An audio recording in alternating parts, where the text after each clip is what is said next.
Hi friends! Thank you for joining us for First Chapter Book Club. This week we're starting out Spooky Month by reading the first 2 chapters of The Bad Beginning by Lemony Snicket, which is the first book in a series of unfortunate events. Enjoy! Chapter 1.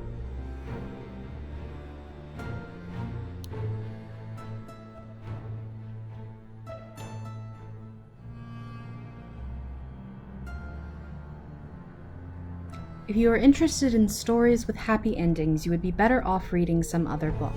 In this book, not only is there no happy ending, there is no happy beginning and very few happy things in the middle. This is because not very many happy things happened in the lives of the 3 Baudelaire youngsters. Violet, Klaus, and Sunny Baudelaire were intelligent children, and they were charming and resourceful and had pleasant facial features, but they were extremely unlucky, and most everything that happened to them was rife with misfortune, misery, and despair. I'm sorry to tell you this, but that is how the story goes. Their misfortune began one day at Briny Beach. The 3 Baudelaire children lived with their parents in an enormous mansion at the heart of a dirty and busy city, and occasionally their parents gave them permission to take a rickety trolley, the word rickety you probably know, here means unsteady or likely to collapse, alone to the seashore, where they would spend the day as a sort of vacation as long as they were home for dinner.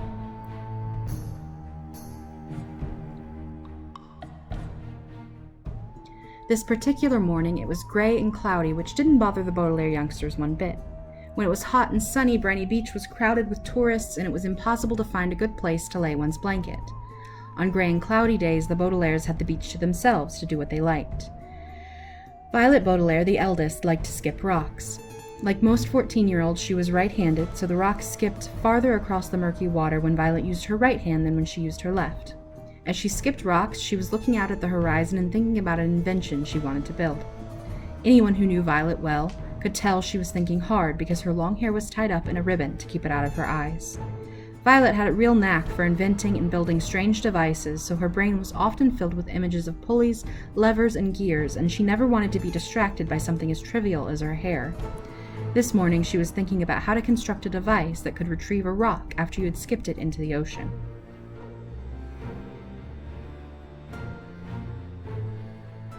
Klaus Baudelaire, the middle child and the only boy, liked to examine creatures in tide pools. Klaus was a little older than 12 and wore glasses which made him look intelligent. He was intelligent. The Baudelaire parents had an enormous library in their mansion, a room filled with thousands of books on nearly every subject.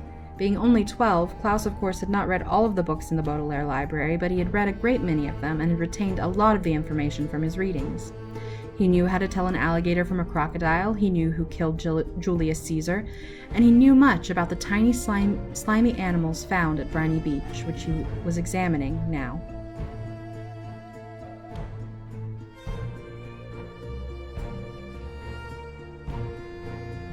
Sunny Baudelaire, the youngest, liked to bite things. She was an infant, and very small for her age, scarcely larger than a boot. What she lacked in size, however, she made up for with the size and sharpness of her 4 teeth. Sunny was at an age where one mostly speaks in a series of unintelligible shrieks. Except when she used the few actual words in her vocabulary, like bottle, mommy, and bite, most people had trouble understanding what it was that Sunny was saying. For instance, this morning she was saying "gack" over and over, which probably meant, "Look at that mysterious figure emerging from the fog."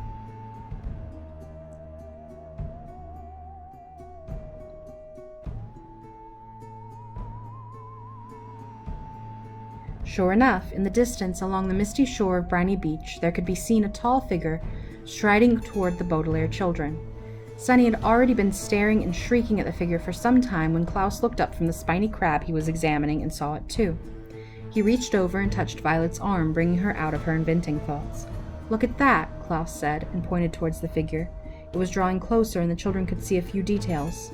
It was about the size of an adult, except its head was tall and rather square. "What do you think it is?" Violet asked. "I don't know," Klaus said, squinting at it, "but it seems to be moving right toward us." "We're alone on the beach," Violet said, a little nervously. "There's nobody else it could be moving toward." She felt the slender, smooth stone in her left hand, which she had been about to try to skip as far as she could. She had a sudden thought to throw it at the figure, because it seemed so frightening.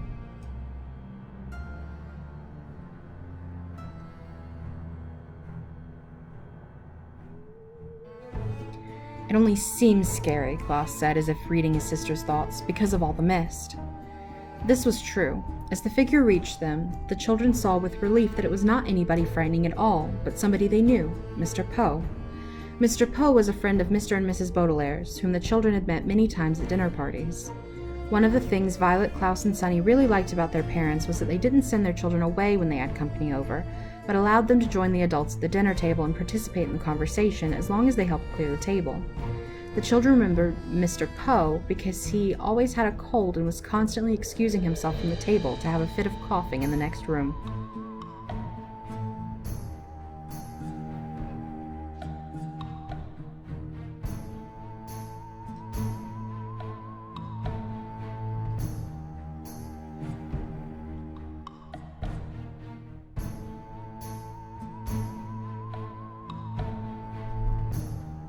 Mr. Poe took off his top hat, which had made his head look large and square in the fog, and stood for a moment, coughing loudly into a white handkerchief. Violet and Klaus moved forward to shake his hand and say, "How do you do?" "How do you do?" said Violet. "How do you do?" said Klaus. "Adiow," said Sunny. "Fine, thank you," said Mr. Poe, but he looked very sad. For a few seconds nobody said anything, and the children wondered what Mr. Poe was doing there at Briny Beach, when he should have been at the bank in the city where he worked. He was not dressed for the beach. "It's a nice day," Violet said finally, making conversation. Sunny made a noise that sounded like an angry bird, and Klaus picked her up and held her. "Yes, it is a nice day," Mr. Poe said absently, staring out at the empty beach. "I'm afraid I have some very bad news for you children."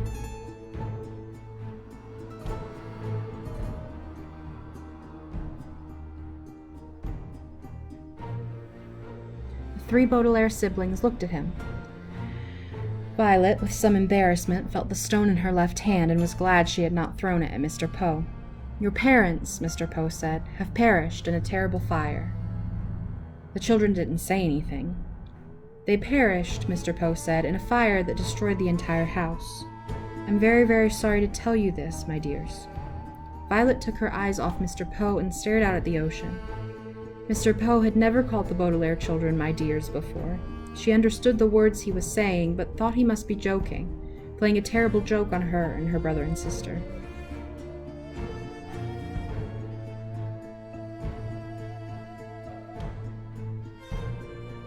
"Perished," Mr. Poe said, "means killed." "We know what the word perished means," Klaus said crossly. He did know what the word perished meant, but he was still having trouble understanding exactly what it was that Mr. Poe had said. It seemed to him that Mr. Poe must somehow have misspoken. "The fire department arrived, of course," Mr. Poe said, "but they were too late. The entire house was engulfed in the fire. It burned to the ground." Klaus pictured all the books in the library going up in flames. Now he'd never read all of them. Mr. Poe coughed several times into his handkerchief before continuing. "I was sent to retrieve you here and to take you to my home, where you'll stay for some time while we figure things out. I am the executor of your parents' estate. That means I will be handling their enormous fortune and figuring out where you children will go."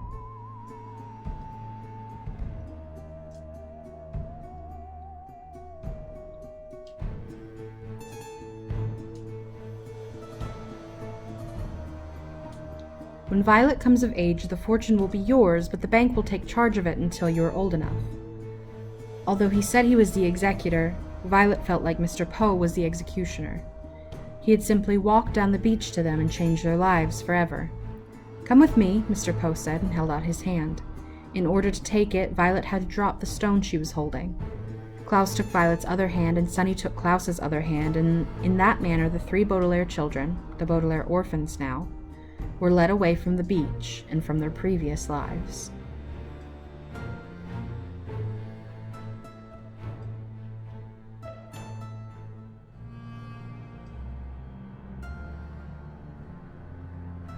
Chapter 2.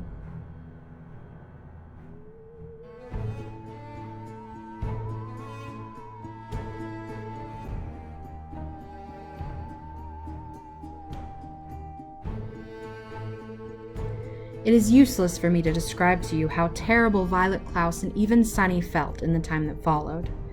If you have ever lost someone very important to you, then you already know how it feels, and if you haven't, you cannot possibly imagine it.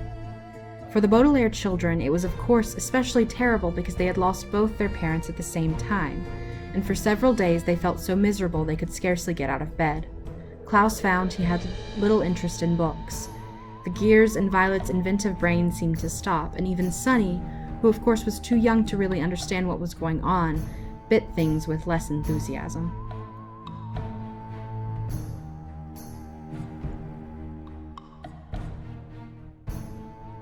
Of course, it didn't make things any easier that they had lost their home as well and all their possessions. As I'm sure you know, to be in one's own room, in one's own bed, can often make a bleak situation a little better, but the beds of the Baudelaire orphans had been reduced to charred rubble. Mr. Poe had taken them to the remains of the Baudelaire mansion to see if anything had been unharmed, and it was terrible. Violet's microscope had fused together in the heat of the fire, Klaus's favorite pen had turned to ash, and all of Sonny's teething rings had melted. Here and there the children could see traces of the enormous home they had loved, fragments of their grand piano, an elegant bottle in which Mr. Baudelaire kept brandy, the scorched cushion of the window seat where their mother liked to sit and read. Their home destroyed, the Baudelaires had to recuperate from their terrible loss in the Poe household, which was not at all agreeable. Mr. Poe was scarcely at home because he was very busy attending to the Baudelaire affairs, and when he was home he was often coughing so much he could barely have a conversation. Mrs. Poe purchased clothing for the orphans that was grotesque in color and itched, and the two Poe children, Edgar and Albert, were loud and obnoxious boys with whom the Baudelaires had to share a tiny room that smelled of some sort of ghastly flower.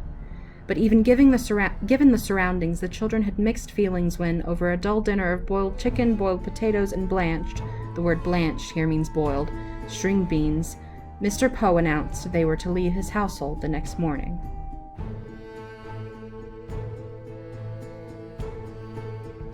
"Good," said Albert, who had a piece of potato stuck between his teeth. "Now we can get our room back. I'm tired of sharing it. Violet and Klaus are always moping around and are never any fun. And the baby bites," Edgar said, tossing a chicken bone to the floor as if he were an animal in a zoo and not the son of a well-respected member of the banking community. "Where will we go?" Violet asked nervously. Mr. Poe opened his mouth to say something, but erupted into a brief fit of coughing. "I've made arrangements," he said finally, "for you to be raised by a distant relative of yours who lives on the other side of town. His name is Count Olaf." Violet, Klaus, and Sonny looked at one another, unsure of what to think. On one hand, they didn't want to live with the Poes any longer. On the other hand, they had never heard of Count Olaf and didn't know what he would be like. "Your parents' will," Mr. Poe said, "instructs that you be raised in the most convenient way possible. Here in the city you'll be used to your surroundings, and this Count Olaf is the only relative who lives within the urban limits." Klaus thought this over for a minute as he swallowed a chewy bit of bean. "But our parents never mentioned Count Olaf to us. Just how is he related to us exactly?" Mr. Poe sighed and looked down at Sonny, who was biting a fork and listening closely. "He is either a third cousin 4 times removed or a fourth cousin 3 times removed. He's not your closest relative on the family tree, but he is closest geographically. That's why—" "If he lives in the city," Violet said, "why didn't our parents ever invite him over?" "Possibly because he was very busy," Mr. Poe said. "He's an actor by trade and often travels around the world with various theater companies."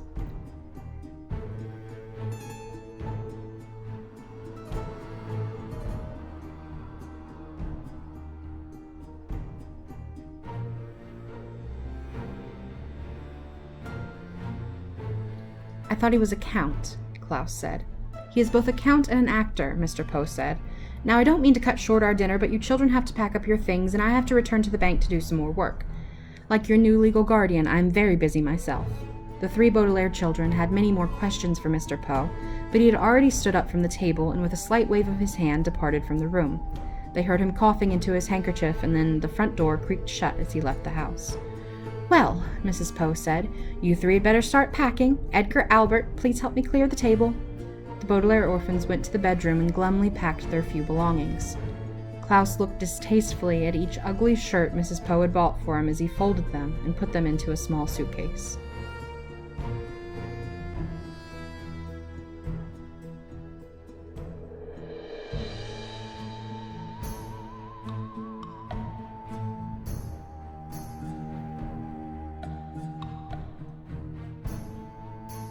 Violet looked around the cramped, smelly room in which they had been living.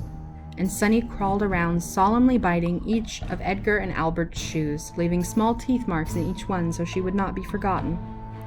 From time to time, the Baudelaire children looked at one another, but with their future such a mystery they could think of nothing to say. At bedtime, they tossed and turned all night, scarcely getting any sleep between the loud snoring of Edgar and Albert and their own worried thoughts. Finally, Mr. Poe knocked on the door and stuck his head into the bedroom.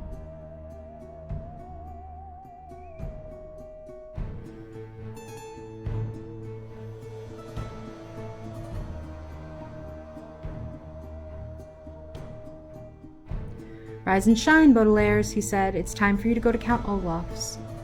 Violet looked around the crowded bedroom, and even though she didn't like it, she felt very nervous about leaving. "Do we have to go right this minute?" she asked. Mr. Poe opened his mouth to speak, but had to cough a few times before he began. "Yes, you do. I'm dropping you off on my way to the bank, so we need to leave as soon as possible. Please get out of bed and get dressed," he said briskly. The word briskly here means quickly, so as to get the Baudelaire children to leave the house. The Baudelaire children left the house. Mr. Poe's automobile rumbled along the cobblestone streets of the city toward the neighborhood where Count Olaf lived. They passed horse-drawn carriages and motorcycles along Doldrum Drive.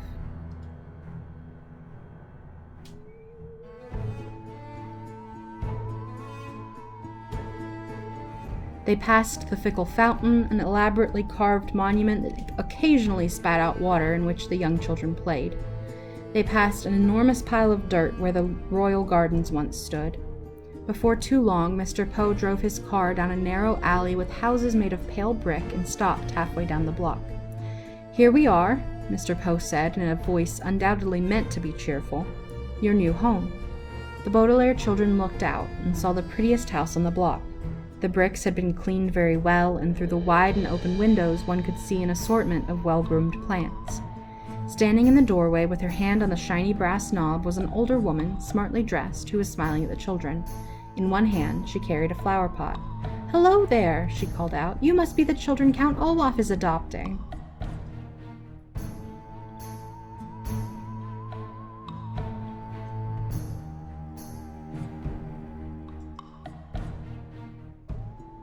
Violet opened the door of the automobile and got out to shake the woman's hand. It felt firm and warm, and for the first time in a long time, Violet felt as if her life and the lives of her siblings might turn out well after all. "Yes," she said. "Yes, we are. I'm Violet Baudelaire, and this is my brother Klaus and my sister Sunny. And this is Mr. Poe, who's been arranging things for us since the death of our parents." "Yes, I heard about the accident," the woman said, as everyone said, "How do you do?" "I am Justice Strauss." "That's an unusual first name," Klaus remarked. "It is my title," she explained, "not my first name. I serve as a judge on the High Court." "How fascinating," Violet said. "And are you married to Count Olaf?"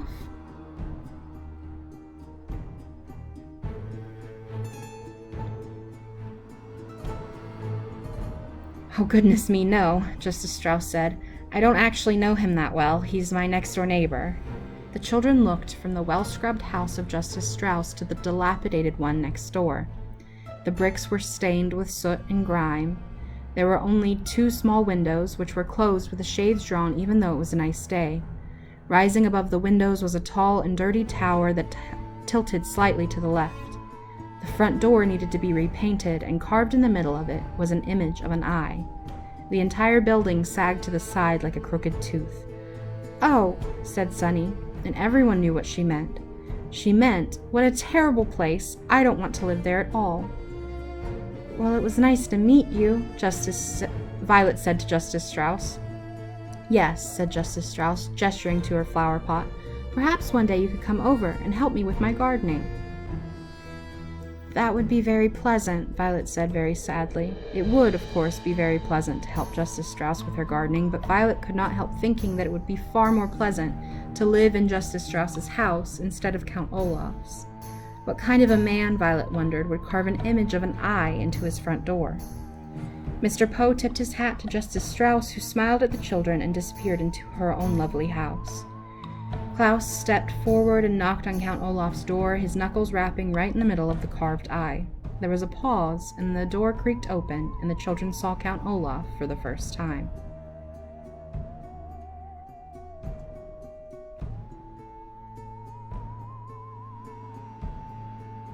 "Hello, hello, hello," Count Olaf said in a wheezy whisper.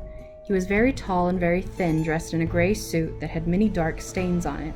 His face was unshaven, and rather than 2 eyebrows like most human beings have, he had just one long one. His eyes were very, very shiny, which made him look both hungry and angry. "Hello, my children. Please step into your new home and wipe your feet outside so no mud gets indoors." As they stepped into the house, Mr. Poe behind them, the Baudelaire orphans realized what a ridiculous thing Count Olaf had just said. The room in which they found themselves was the dirtiest thing they had ever seen, and a little bit of mud from the outdoors wouldn't have made a bit of difference. Even by the dim light of the one bare light bulb that hung from the ceiling, the 3 children could see that everything in this room was filthy, from the stuffed head of a lion which was nailed to the wall to the bowl of apple cores which sat on a small wooden table. Klaus willed himself not to cry as he looked around. "This room looks like it needs a little work," Mr. Poe said, peering around in the gloom. "I realize that my humble home isn't as fancy as the Baudelaire mansion," Count Olaf said, "but perhaps with a little bit of your money we could fix it up a little nicer." Mr. Poe's eyes widened in surprise and his coughs echoed in the dark room before he spoke. "The Baudelaire fortune," he said sternly, "will not be used for such matters. In fact, it will not be used at all until Violet is of age." Count Olaf turned to Mr. Poe with a glint in his eye like an angry dog. For a moment, Violet thought he was going to strike Mr. Poe across the face, but then he swallowed. The children could see his Adam's apple bob in his skinny throat, and shrugged his patchy shoulders. "All right, then," he said. "It's the same to me. Thank you very much, Mr. Poe, for bringing them here. Children, I will now show you to your room."